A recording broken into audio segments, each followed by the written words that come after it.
Respect your relationship. Client দেখতে গিয়ে আজকের বেশিরভাগ একটা জিনিস বেড়ে গেছে, সেটা হচ্ছে সম্পর্কের বিচ্ছিন্নতা, যেটার অবশ্যই রেসপেক্ট করা উচিত, বিচ্ছিন্ন যাতে না হয়। সেই উদ্দেশ্যেই আমার এই বিশেষ প্রতিবেদনটি। সবসময় ডিভোর্স বা বিবাহ বিচ্ছেদ বা সম্পর্কের বিচ্ছেদ যে শুধুমাত্র টাকার জন্য বা অ্যালিমনি পাওয়ার লোভে বা এইসব সংশ্লিষ্ট কারণে হয়, সেটা কিন্তু নয়। বেশিরভাগ ক্ষেত্রেই দেখেছি তারা তাদের ভালোবাসাটি, সম্পর্কটি টিকিয়ে রাখতে চায়, ভালোভাবে থাকতে চায়, ভালোবাসতে চায়। কিছু ছোট ছোট কারণে, কিছু খুচরো প্রবলেমের কারণে, নিজেদের খুচরো ইগো স্যাটিসফাই করার জন্য এই প্রবলেমগুলি দেখছি এসকেলেট করে যাচ্ছে, যার থেকে বিচ্ছেদের দিকে চলে যাচ্ছে।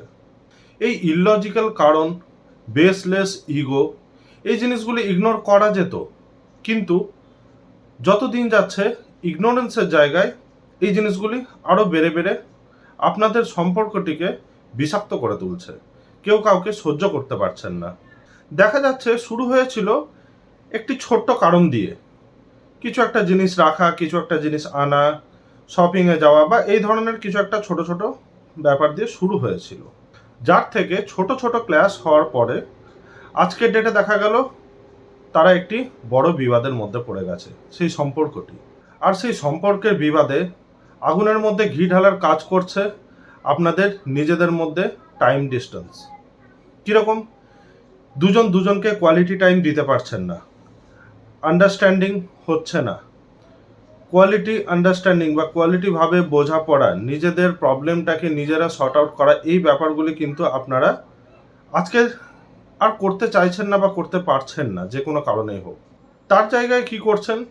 দুজন দুজনের মতো সেপারেট থাকছেন, নিজেদের টাইম নিচ্ছেন, মোবাইলে চোখ গুজে বসে গেলেন, একটু হয়তো মাইন্ড রিল্যাক্স হলো, তারপর আবার যেমনি নর্মাল রুটিনে ফিরলেন, কাজে আর মন লাগছে না, দুজন দুজনের মতো গুমড়ে গুমড়ে আছেন।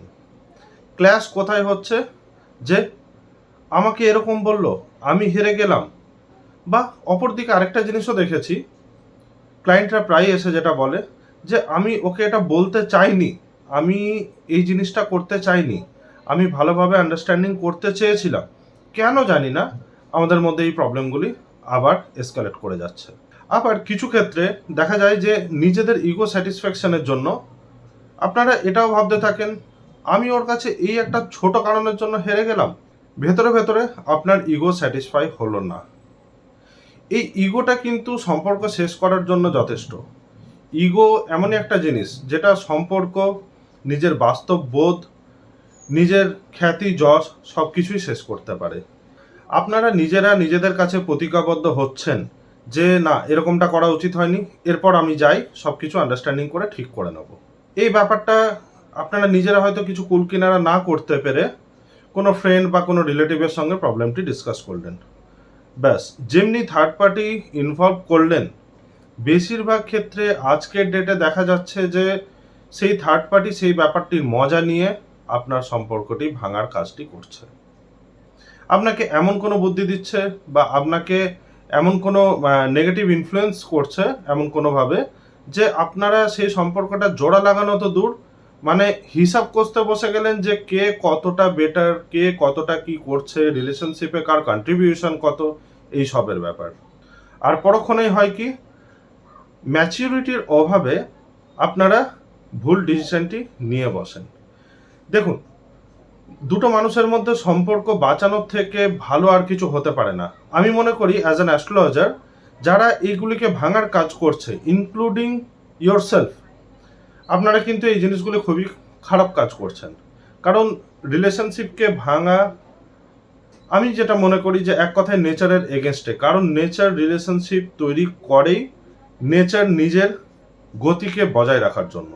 এ তো হলো রিলেশনশিপ ভাঙার অনেকগুলো কারণের মধ্যে একটা কারণ, যেটা আমি খুব বেশি মাত্রায় দেখেছি, যে কারণে আপনাদেরকে এই বিশেষ প্রতিবেদনটি মাধ্যমে মেসেজ দেওয়ার প্রয়োজন বোধ করলাম। আচ্ছা, এরপর ভেবে দেখুন, যে কারণেই সম্পর্কটা ভাঙুক, সম্পর্ক ভাঙলে তারপরে কি আপনি সুখী হতে পারবেন? ধরুন অন্যজনের সঙ্গে রিলেশনে গেলেন, তারপরে কি আপনার সেই ইগোটা থাকবে না, আপনার সেই রাগ থাকবে না? পরবর্তীতে আপনার যে কোনো রকমের মেন্টাল হ্যারাসমেন্ট আসবে না বা আপনি করবেন না তার গ্যারান্টি দিতে পারবেন? বা ধরুন যারা রিলেশনশিপ ভেঙে অন্য রিলেশনশিপে গেছে ভালো থাকার উদ্দেশ্যে, তারা কি সত্যিই সুখে আছে? তাদেরকে কি কোনো কম্প্রোমাইজ করতে হয়নি? এবার হিসাবটা মিলিয়ে দেখুন তো, কম্প্রোমাইজ যদি করারই হতো, আপনার ফার্স্ট লাভের সঙ্গে কেন নয়? বা আপনার প্রথম স্ত্রী বা প্রথম স্বামীর সঙ্গেই কেন নয়? কম্প্রোমাইজ যদি করার হয় আপনি সেখানেও করতে পারতেন। তাহলে সেকেন্ড রিলেশনশিপে গিয়ে কম্প্রোমাইজ করে, আন্ডারস্ট্যান্ডিং করে কোনো রকম জীবনযাপন করার জন্য বুড়ো বয়সে কে দেখবে সেই কথা ভেবে, বাচ্চাদের কথা ভেবে করে ব্যাপারটা একটা খিচুড়ি খাটা হয়ে গেল। বাচ্চা যাদের হয়ে গেছে তাদের প্রবলেম তো আরোই বেশি। লড়াই করছেন আপনারা, অনাথ হলো বাচ্চাটি। হয় সে মায়ের ভালোবাসা পাবে না, না হয় বাবার স্নেহ পাবে না।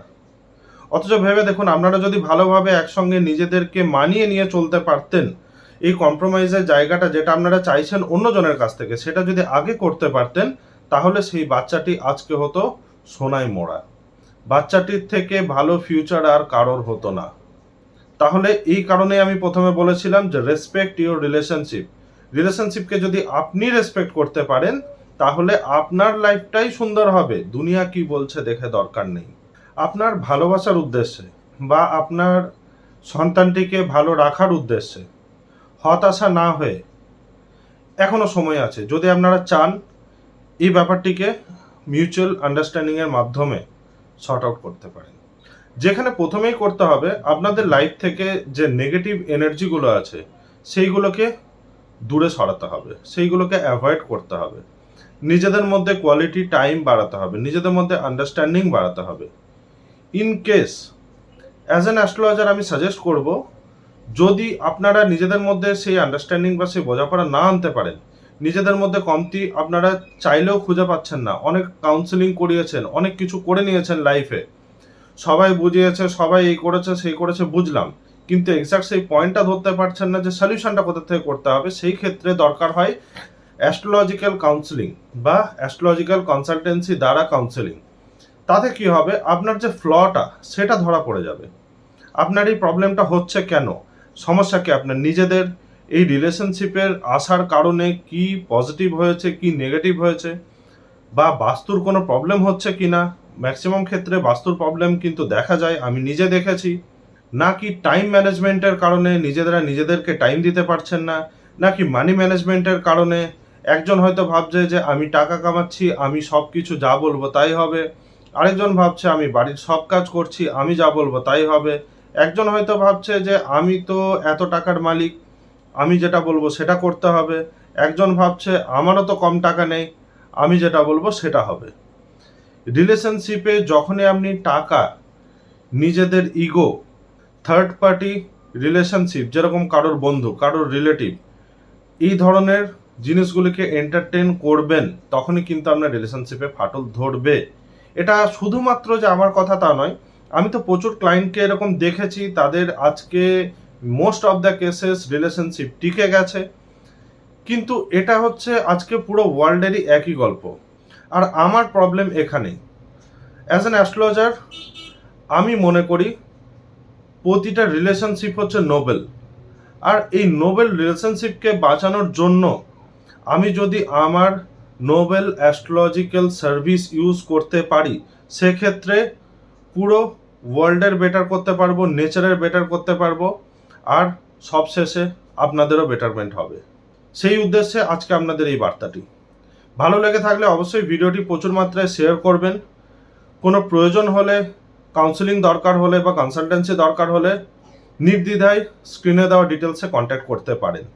আমি অ্যাস্ট্রোলজার শ্রী সৌরভ মণ্ডল আপনাদেরকে এই ব্যাপারে অবশ্যই আমার পুরো নলেজ দিয়ে হেল্প করব, এটা আমার প্রমিস। রিলেশনশিপ টিকিয়ে রাখা না রাখা অবশ্যই এটা আপনাদের ডিসিশন, কিন্তু তার একটা সলিড কারণ হতে হবে। কোনো ছোটোখাটো কারণ নিয়ে ইগো স্যাটিসফাই করার জন্য থার্ড পার্টি ইন্টারফিয়ারেন্সে এসে এই নোবেল রিলেশনশিপটিকে প্লিজ ভাঙবেন না, এটা আমার রিকোয়েস্ট। আজকে এখানেই, পরবর্তীতে আরও অনেক ইনফরমেটিভ ভিডিও বা এরকম প্র্যাকটিক্যাল লাইফ ইনফরমেশন আমি নিয়ে আসব। আমাকে ফলো করে রাখবেন ও সাবস্ক্রাইব করে রাখবেন। নমস্কার, ভালো থাকার উদ্দেশ্যেই আজকের এই বার্তা আবারও বলছি, ভালো থাকার জন্য চাইলে আপনারা কনসাল্ট করতে পারেন।